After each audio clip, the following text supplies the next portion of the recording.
super excited. And I see some smiles, some awake people. So hopefully you're excited too. So I have a 9-year-old daughter who's a Taylor Swift fan. And I'm an embarrassing dad that I don't actually know too much about Taylor Swift, except I think she does selfies at her concerts and she wants me to do one. Is that okay? I did this last year as well. If you don't want to be in it, just, I don't know, hide. Okay. Let's see if this works. All right. Ready? One. See, selfie's not my thing either. All right. 1, 2, 3. There we go. Great. All right, Gabby, you got your thing.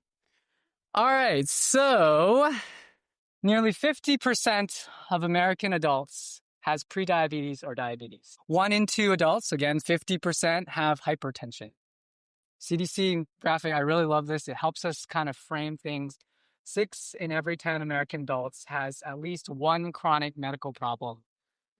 Heart disease, stroke, cancer, chronic lung disease, Alzheimer's, diabetes, chronic kidney disease. And we know that the 4 main risk factors related to this are tobacco, alcohol, not enough movement, and poor nutrition. Right, so we know the root causes. And this is way too many sick people.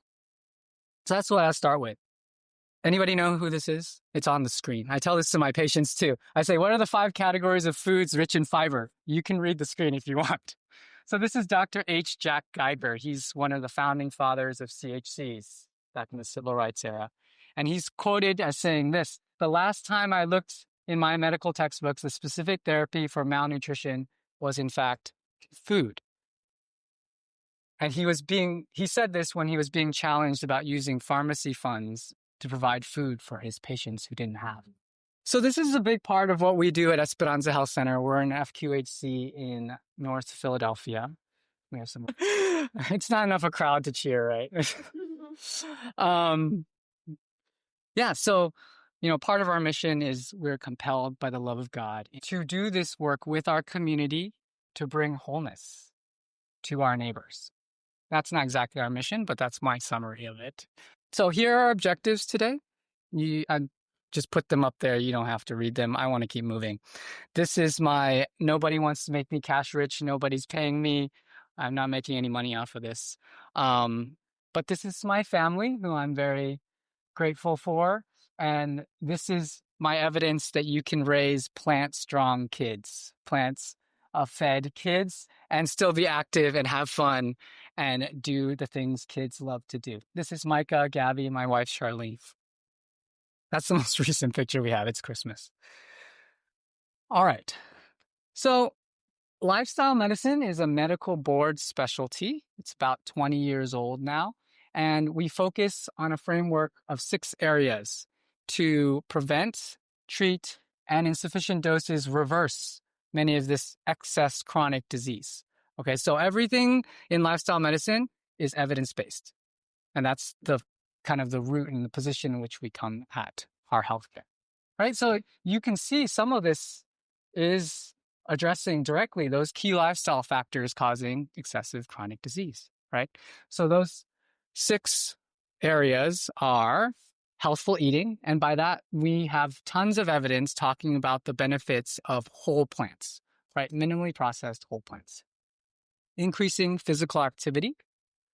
Managing stress, right? We're always going to live with stress of some sort, whether it's radiation from the sun. Every day that we live, we are breaking down. But there's excess stress that we as communities, as people, can work to decrease, and we can learn how to manage the stress that we are undergoing on a regular basis. Forming and maintaining relationships. In the secular world, we're talking a lot about social relationships, social connections, but there's plenty of evidence, and from hopefully all of our perspective, we can also address the importance of a relationship with ourselves, right? With God, yes, with our community, but also with creation, right? So all of those affect our health and well-being on an individual level, at a community level. Improving sleep, right? We've come up with so many ways as human beings to sedate. But sleep was designed by God for our restoration, right? So learning how to what a relationship is with restorative sleep is one of those areas. And the last one is avoiding risky substances. And sometimes we talk about that as tobacco, alcohol, and drugs. But we also talk about substances that we might treat as drugs that might not be on the list of illicit substances, or toxins and things in our environment or things that we're placing in our foods and all that. So those are those 6 areas. I like a little summary side on that side, so I put that up too. All right, let's see. So if we look at the factors globally that drive disability and disease, we see the top players being how we feed ourselves, incorporating metabolic and behavior risks. Right? You can read it yourself. And then this is tiny, but this is some Pew Research looking at Christians. So they went and asked Christians, what are the essential parts of being a Christian in America? And surprisingly, only 80% of them said belief in God was essential to being Christian. I don't know why it wasn't 100%. But anyway, my point of this slide is to poke fun at that a little bit, but to say things like gratitude, forgiveness, and honesty, those were up there. But application things, working to protect creation, living a healthy lifestyle, resting on the Sabbath, helping out your congregation, those were way down here, 20%, in that area. And so that was kind of like, we should think about that and consider that, right? Because we know that what you believe is strongly connected to what you do, right? Even if it's like slightly over 50%. But I mean, it's the association's always there, right? If you believe something, you're more likely to do that something. Or if you believe against something, you're more likely to not do that something. So I think it's meaningful. It made me think of, when Jesus went to Peter and Peter, what he asked Peter, do you love me? He said, yes, so obviously I do. He said, feed my sheep, right? There's something beyond that to apply and live out. I was recently having some conversations about early, like Old Testament understandings of the idea of humility. And this term, anava, anybody familiar with this? It was new to me, came up. And it's this idea that you occupy your God-given space in the world, right? So that means not less than your ordained space, but not more, right? So you should fill the space with all that God has given you to fill, right? But that's your individual role, but you should also be making space for everybody else and everything else that has a place in this world, right? So everyone in their proper ordained space. And that is an idea of humility that shares, right? And then you get to see the benefits of community, that interwovenness. And sometimes you can see that quantitative need when you're doing it in community diminish, right? Yeah. And sometimes you can also see access to the things that are needed increase. Those are 2 references to where that word shows up in the Old Testament, if you're interested. So this is just a graph looking at animal-based foods and plant-based foods and how much resources it takes, right? So they're talking about water, land, and then greenhouse gas emissions. So if you look here, the obvious difference is those are all the animal-based foods, and on the left are plant-based foods. The resource intensity is so much less on the plant-based foods in terms of environmental impact. And you can see that again here in this scatter plot. I think this is very helpful. On the x-axis, you have relative risk of mortality, right? So 1 in the middle is neutral, right? Right is increased risk of mortality. Left is lower risk of mortality. On the y-axis is the average relative environmental impact. So more environmental impact as you go up, right? So if we want to optimize environmental impact and human flourishing, I mean, that's a little bit of a extrapolation, right? We're just looking at mortality, but we'll call it human survival. then you're going to look at the lower left. What's in the lower left, right? So all these green things are basically plants. You guys see that?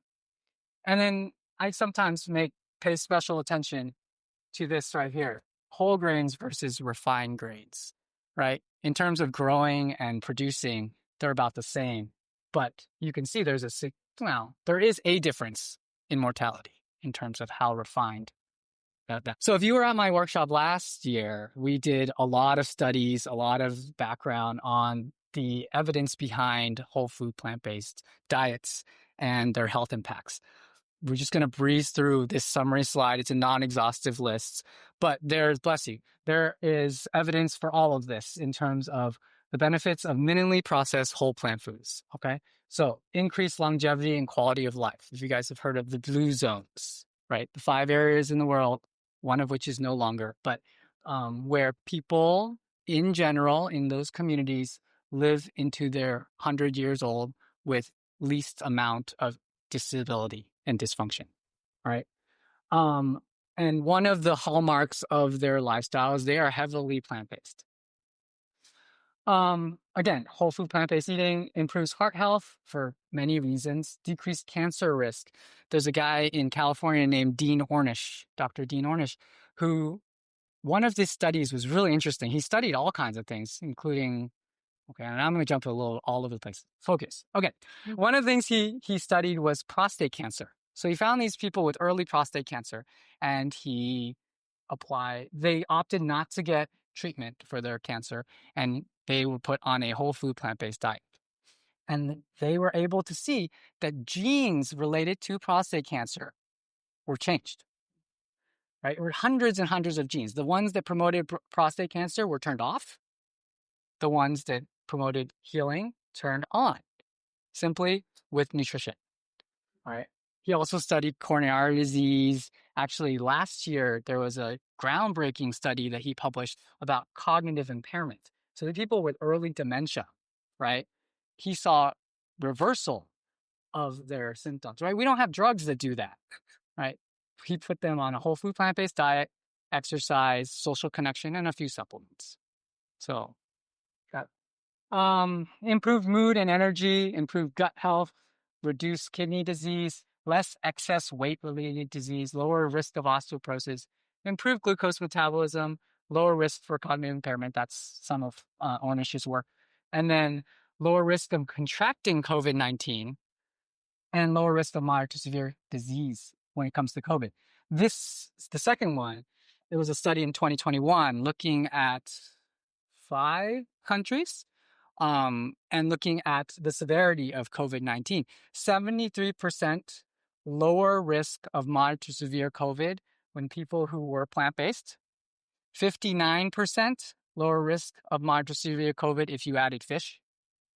But if you were a low-carb, high-fat, standard American diet, you had a 3-time increased risk of moderate to severe COVID. A few years later, 2024, I believe, they did a study not with the same people. They found people on more plant-based diets had lower risk in general of contracting COVID-19. That's not to say you become immune to COVID-19, okay? Just to be clear. So we know all this theoretically, but what we're getting to our communities falls woefully short, right? So this is from MWR, right? So high schoolers, 1 to 3% getting the recommended daily intake of vegetables, 5 to 9% getting the recommended daily fruit intake. And then in 2021, they looked at preschoolers and they found that they didn't get a single daily fruit. Well, 30% of the kids did not have a daily fruit, and half of them did not have a daily vegetable in the whole week prior to being surveyed. But they did, a little more than half of them did get a sugar-sweetened beverage. Not much different for adults. About 10% of adults get the recommended daily fruit or vegetable intake. And then for a lot of the people that we take care of, that number is even lower. And I always like to point out that this is an inflated number because fruit juice is a fruit and French fries are a vegetable. So those all got included in this. I appreciate that you understand the sadness of that. So this is a pivotal passage for me and my wife several years ago. Jesus is talking about his audience not needing to be anxious because our Heavenly Father knows what we need and has promised to provide. And in our family, we had a lot of cognitive dissonance with this passage because where we work, we on a daily basis have people in front of us who negate this promise. And we're like, well, either God is a liar or something's wrong here, right? And as far as I'm willing to believe, and my experience, God is not a liar. So then the question became, where do we, the communal we, but maybe also individualistic we, where is our role in removing the obstacles that have been put into place to prevent God's promises from being fulfilled, right? Because if this is a promise and we're not seeing it happen, there's something in the way, right? I think that was really mind-blowing and kind of heart-poking for us. And so we had to try to figure that out. So even the American Heart Association is trying to help us with this. There's this graphic here, eat more color, right? And the way they claim that you can get all the vitamins, minerals, and nutrients you need by eating a variety of colorful fruits and vegetables, which is great. I think this is a fantastic message. I think the American College of Lifestyle Medicine takes it a little step further because if you do this, you get halfway there, according to this plate, right? So this plate is ideally drilled into the minds of all the patients that I get to see. And so half of that plate is fruits and vegetables. And so maybe we can use this to expand the imagination of what can fit in that plate on that side. Cornel West is often credited for this idea, justice is what love looks like in public. And so our God is all about access to himself, right? That's part of his love and justice. In Isaiah, every valley shall be lifted up, every mountain and hill made low, the uneven ground shall become level and the rough places a plain, right? To make it a pathway that you can move over to reach God, right? This passage in Leviticus, if she cannot afford a lamb, then she shall take 2 turtle doves and 2 pigeons, one for a burnt offering, another for a sin offering, and the priest shall make atonement for her, and she shall be clean. Mary and Joseph took advantage of that, right? They weren't rich. They couldn't get that lamb after Jesus was born. They took the option, and they were given that option by God, right? He wasn't going to say, you can't come to me if you don't have the right offer. This is the character of our God. So there's the plate again. So we usually talk about 50% of what you're eating being fruits and vegetables, a quarter of it, those legumes, nuts, seeds, tofu, tempeh, beans, and then a quarter of it whole grains, right? Barley, rye, familiar with and can get. But we want to make it taste good, right? Not that these things don't taste good. They taste great. We're going to add your herbs and spices for all those benefits and flavors, right? And also, that's often where you can be able to bring that familiarity of tradition and culture back into foods that may need a little bit more creativity, right? It's in those herbs and spices that can transform and bring back those memories and connections.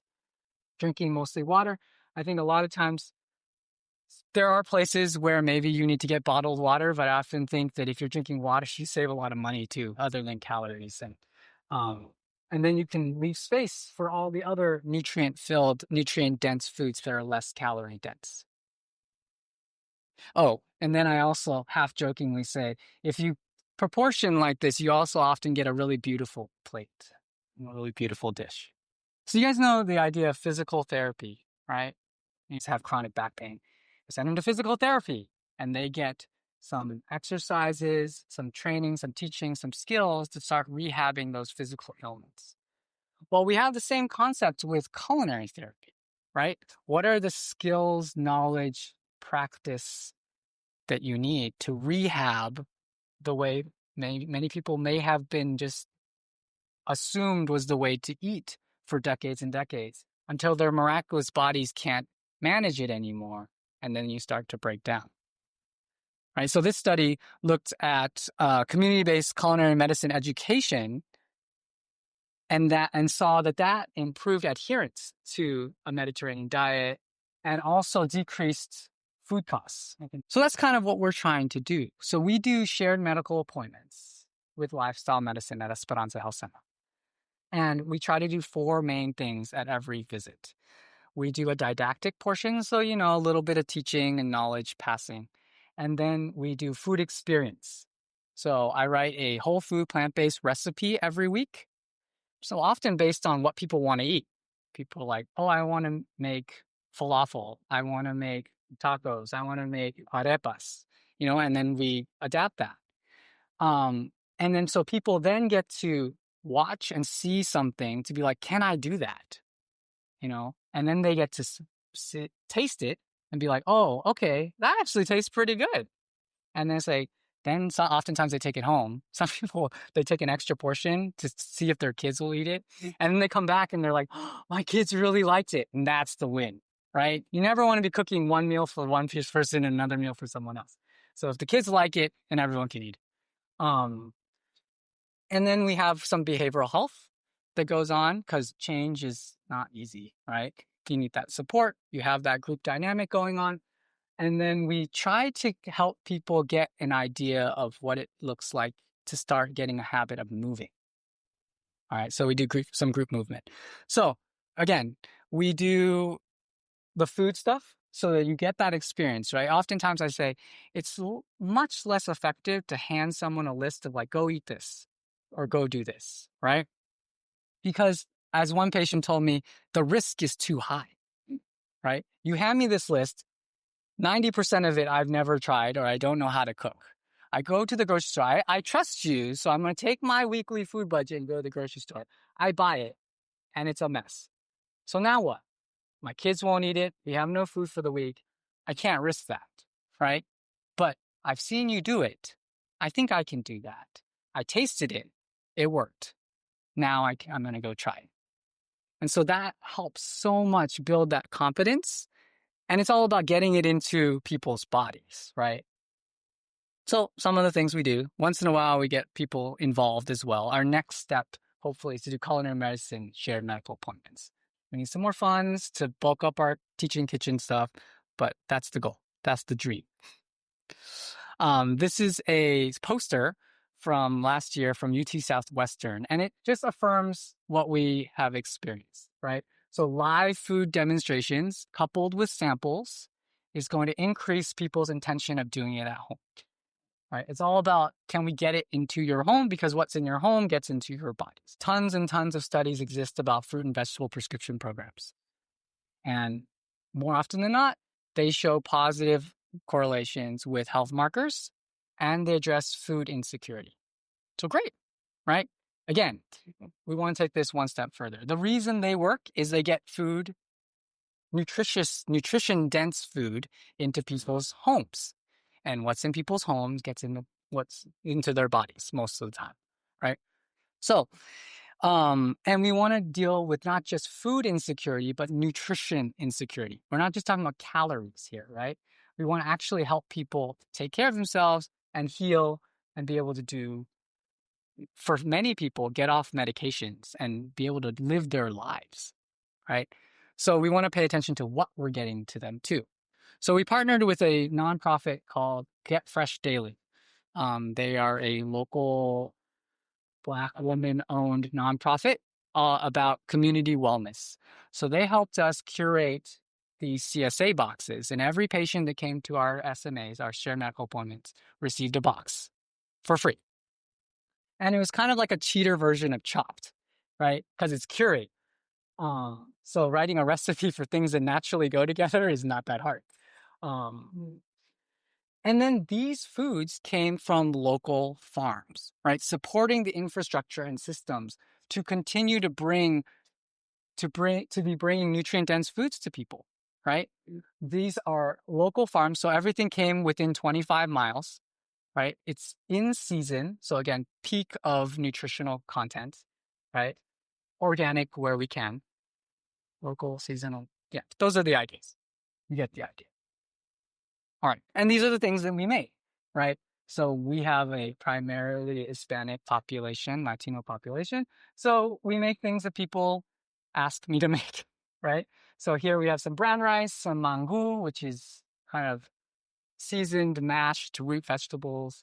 And then we have tofu and lentil spiced, chorizo spiced tofu and lentils with a cashew cilantro crema, some pickled red onions, some watermelon radish, and kind of showing people that how you plate it also matters, right? And this is an example of behavioral health, like helping people with their self-efficacy, right? Helping them figure out what their motivation is to change, right? If you have no reason to change, why change, right?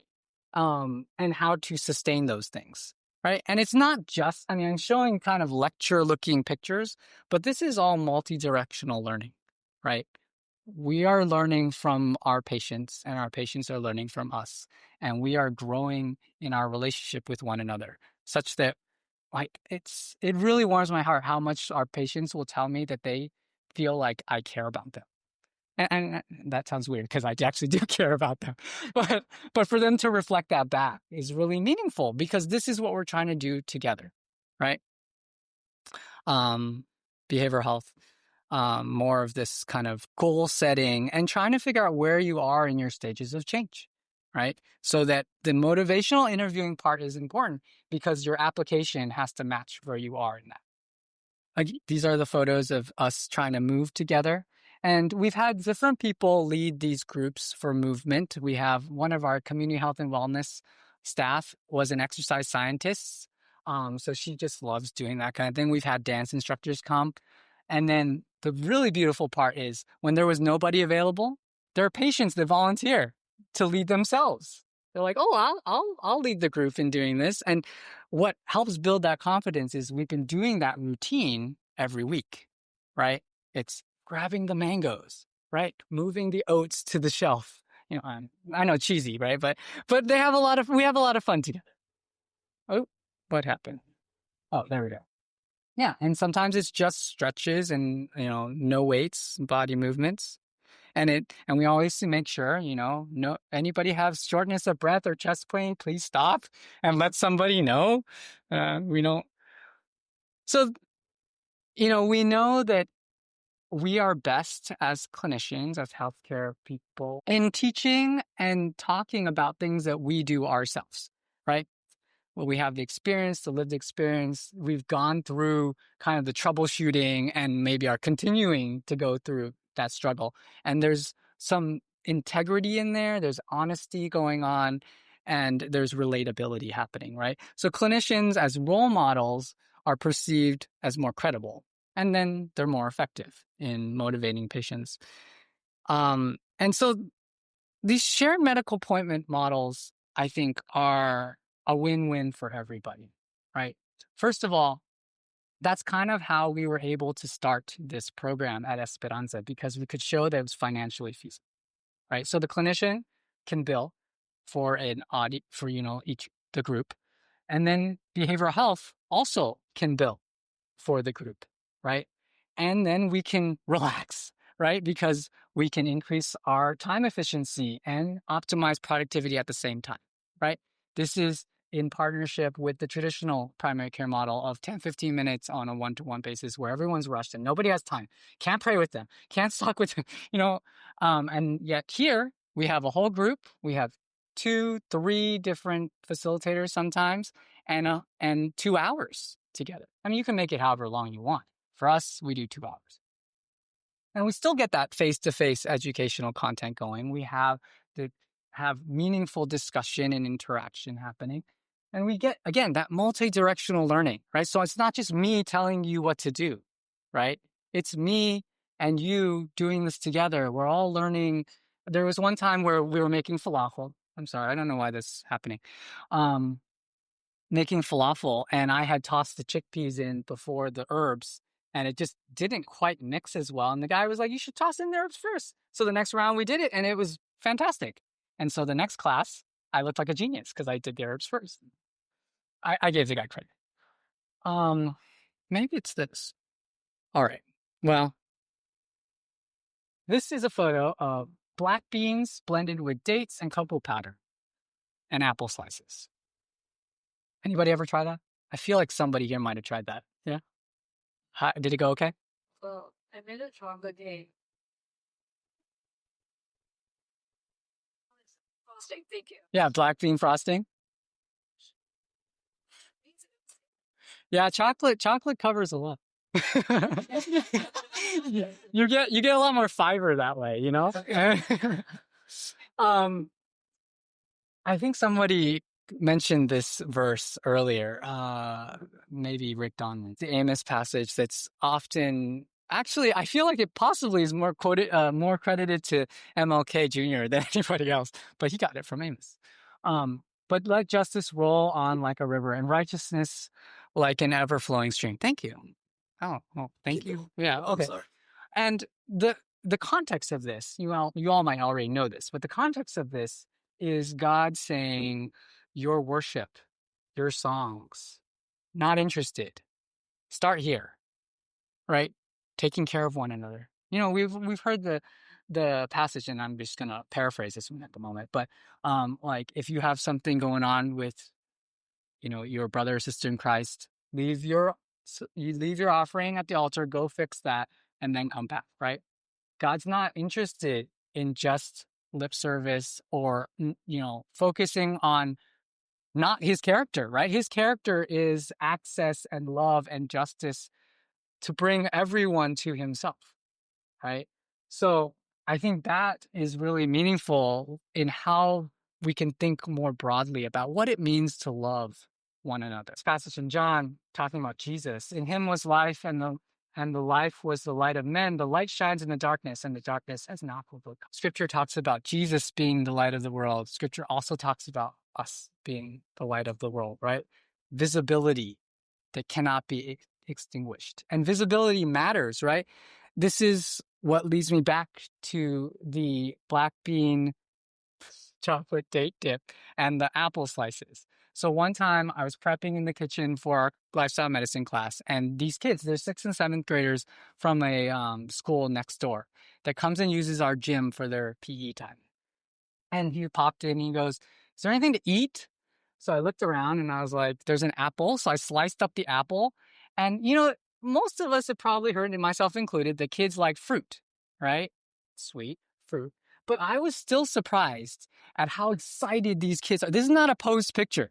This is them looking this excited over one apple, right? So weeks after that, I would start cutting more apples.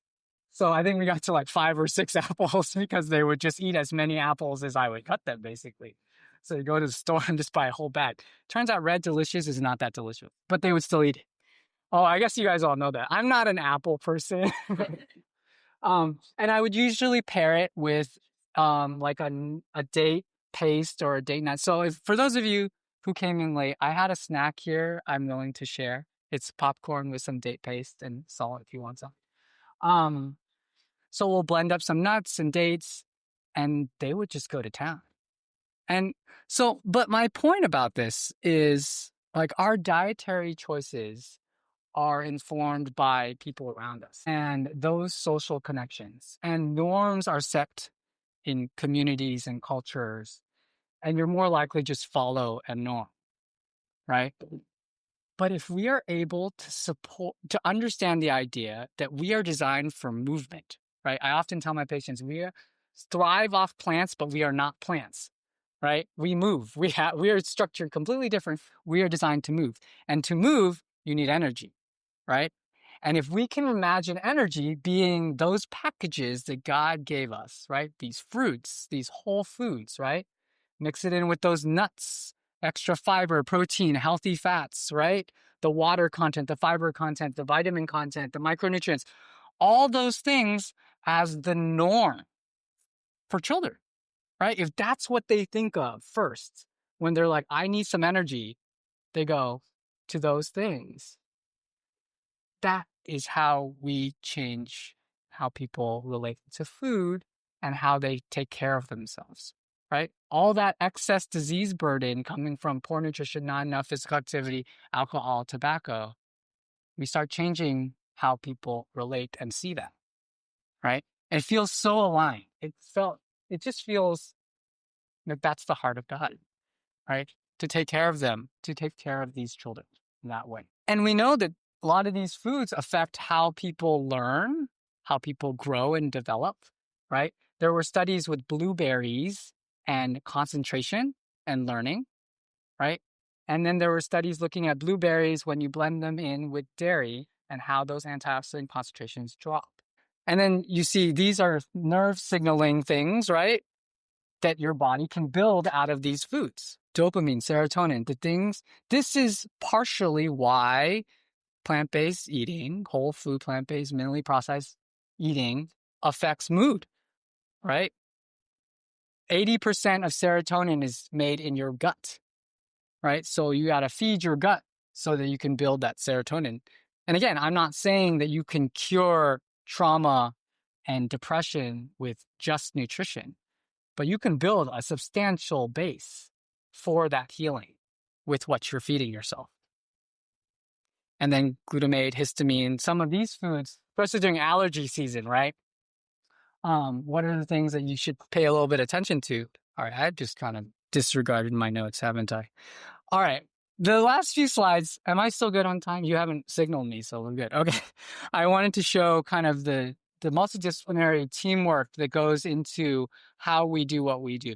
And it's kind of my way of kind of staying grounded and remembering and appreciating all that goes into trying to love and care for our community in a kind of solidarity way, in, unified way. So we have tons of people involved in what we're doing, and these are all actually volunteers, doctors, students, chefs, youth. We have some youth, and I have permission to show all these slides just in case people were worried. Every patient has signed a waiver and all that stuff.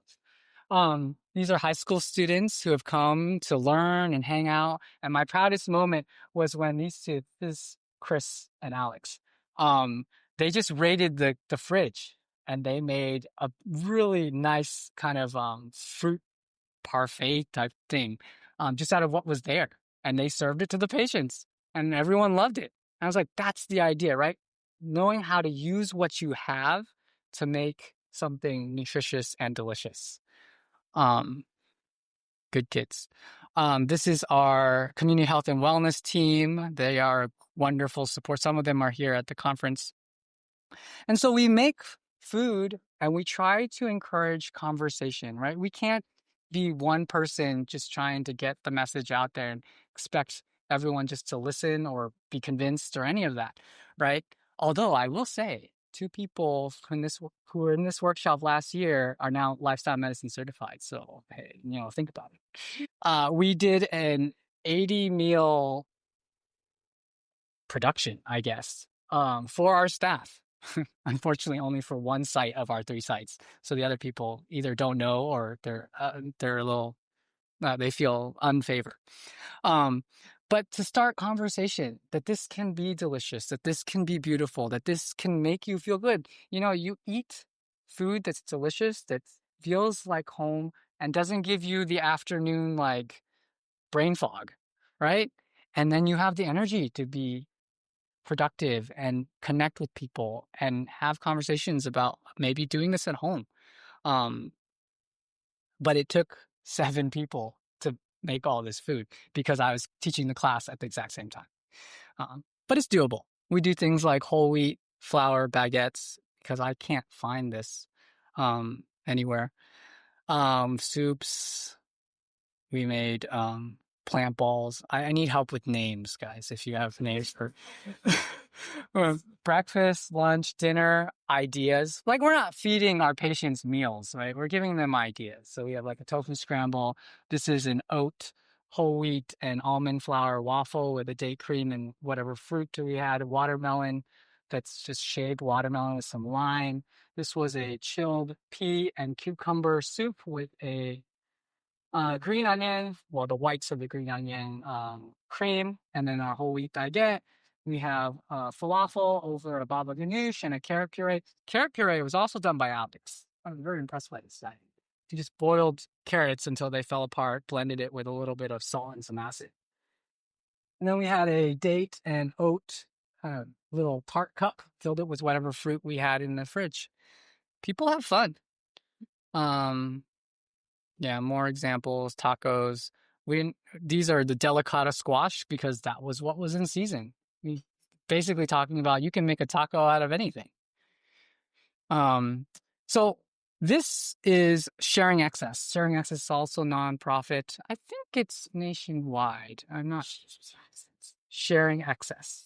Access. Their work is to decrease food waste. Right. So they're redistributing food that's kind of otherwise going to go into landfills and other places. So we're able to get, at times, decent quality food that was just not going to Trader Joe's. It still says Trader Joe's on it and it just comes to us, eggplants, basically tons of things, avocados, mangoes. And we develop our recipes from this too, so that people can take this home and have a recipe ready to go that they just had. So I think it's really important to not be wasting food, right? That's part of stewardship. And I think it's also fun and creative to be able to make dishes out of just whatever you have and to be able to reimagine things in shapes and flavors. And I remember we had fun making a salsa. Um, it had corn, it had tomatoes, it had onions, but then we added blueberries and something else. And somebody was still having some trouble, like with the idea. Their mouth was having fun, but their brain was still having some problems. Um, that's just the point of being able to imagine, these concepts. We talk about like how does acid change the way your food tastes? What can you use as a sweetener, right? We use those blueberries as that sweetener balancing act for that salsa, right? Just because you don't typically see a salsa with blueberries doesn't mean you can't utilize it as your sweetener. Um, but I think to this point, you saw in the beginning I talked about Get Fresh Daily and getting those curated CSA boxes, right? Those local produce, right? The nutritional value in this is much lower than something that came straight from the farm within 48 hours, right? I think they did some study on spinach. And I think within 24 hours, like the vitamin C content had dropped like almost 100%. That's a little bit of an exaggeration. You can fact check that. So while we want to be able to be part of reducing food excess and stewarding our resources well and providing food where there is no option and access for food, a lot of the work that I want to be doing is to figure out a way to connect the dots so that local farmers and local fresh food access becomes more common. So there's a group called the Food Trust in our area, and they have this food bucks program. And anybody on SNAP, right, can get food bucks through this program. They're able to multiply their effect at places like farmers markets. It's designed for this. So trying to work on connecting that money to these CSA boxes then would create a system where our patients could get this as like a streamlined pipeline. So that's like the next goal. I'm just sharing stuff off the top of my head right now. I hope you appreciate that. So that's kind of where we try to figure out, we work with what we have, right? And we still try to see where we can affect change at a systemic level to do better, right?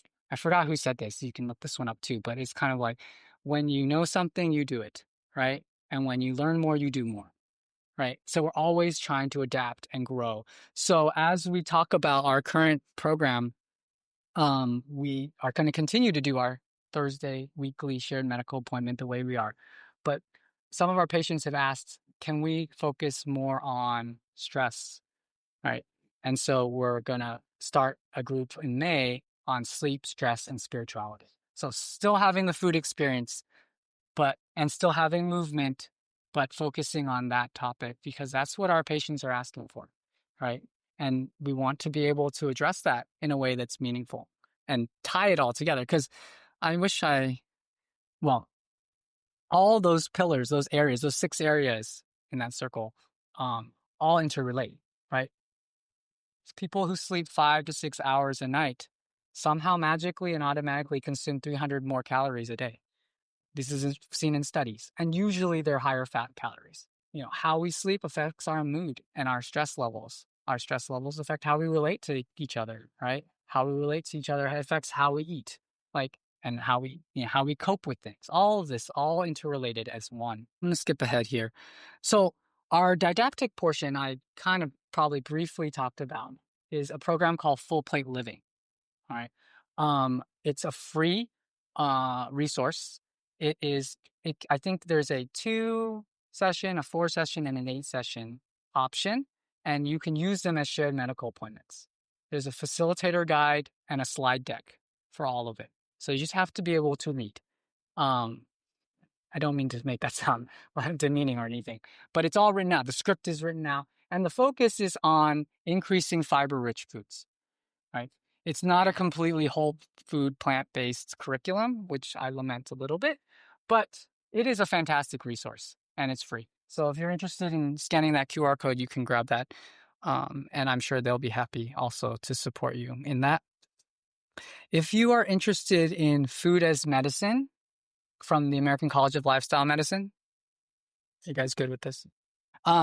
There is free CME, 5.5 hours of free CME from the American College of Lifestyle Medicine about food as medicine.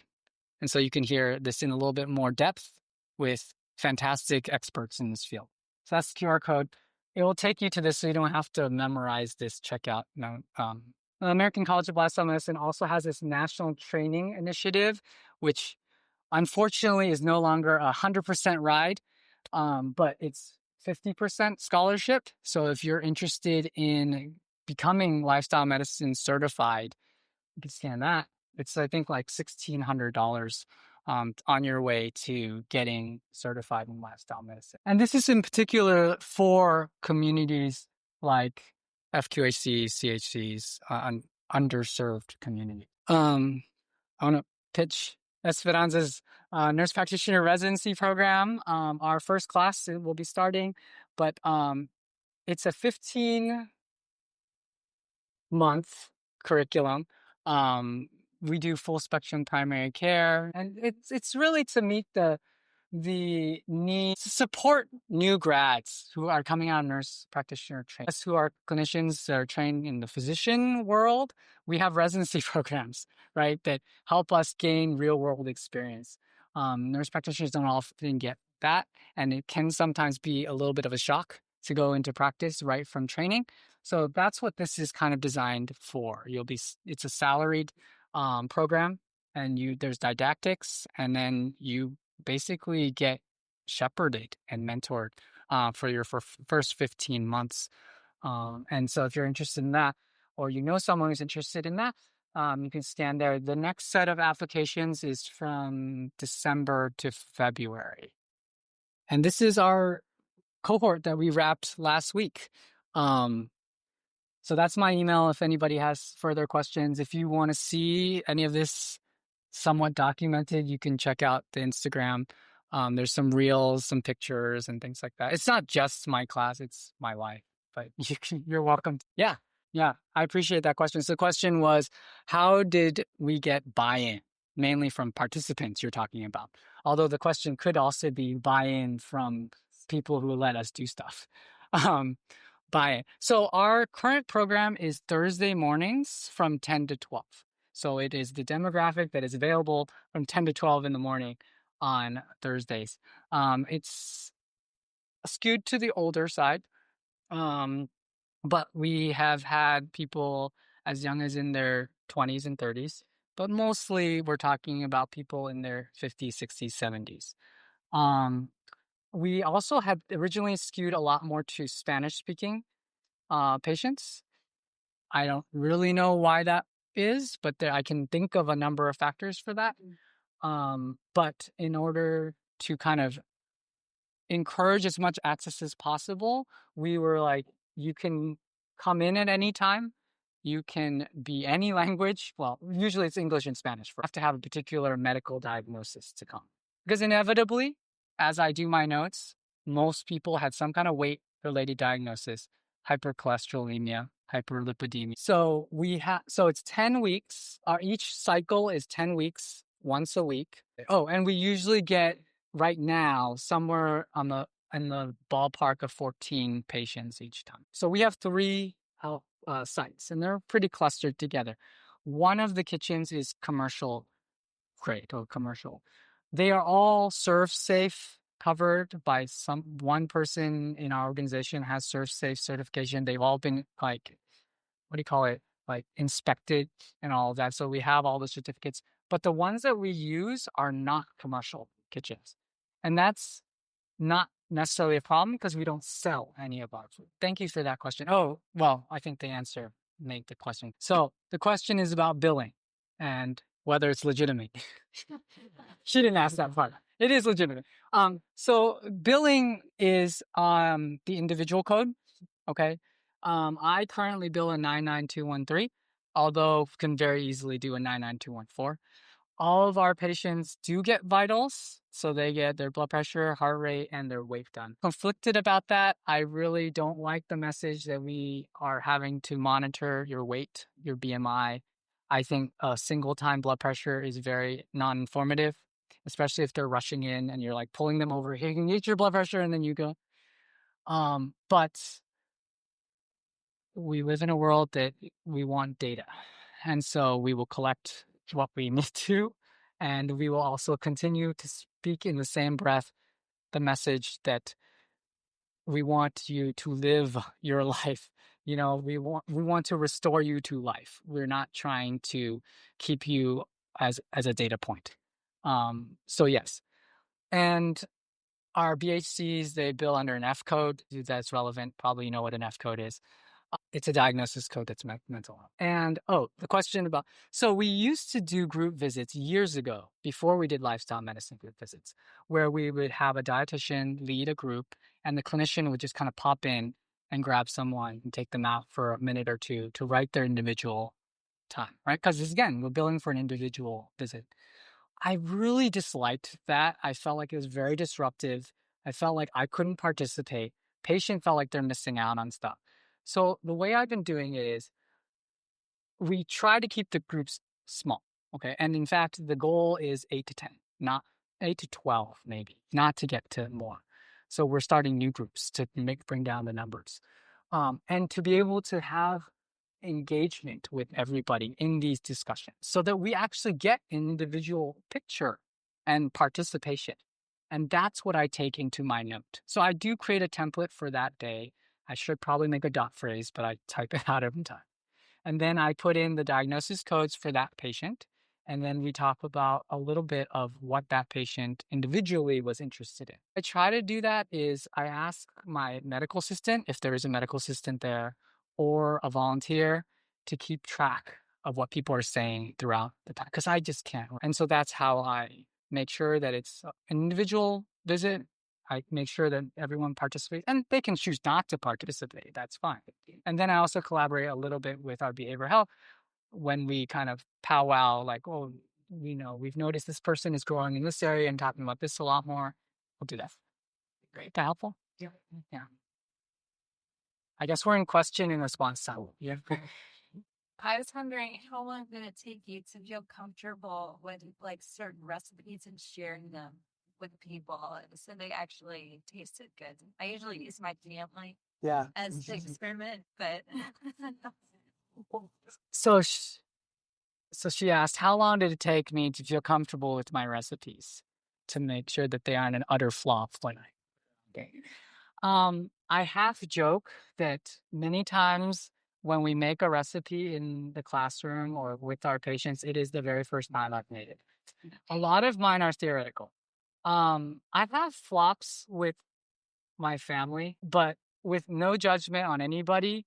I think my daughter in particular, well, I shouldn't have pointed her out. But anyway, my family is a little bit more particular what they eat. I think for the grace that is given to me, the people that I get to work with are very astonished by anything that I put out there. And I feel very grateful for that.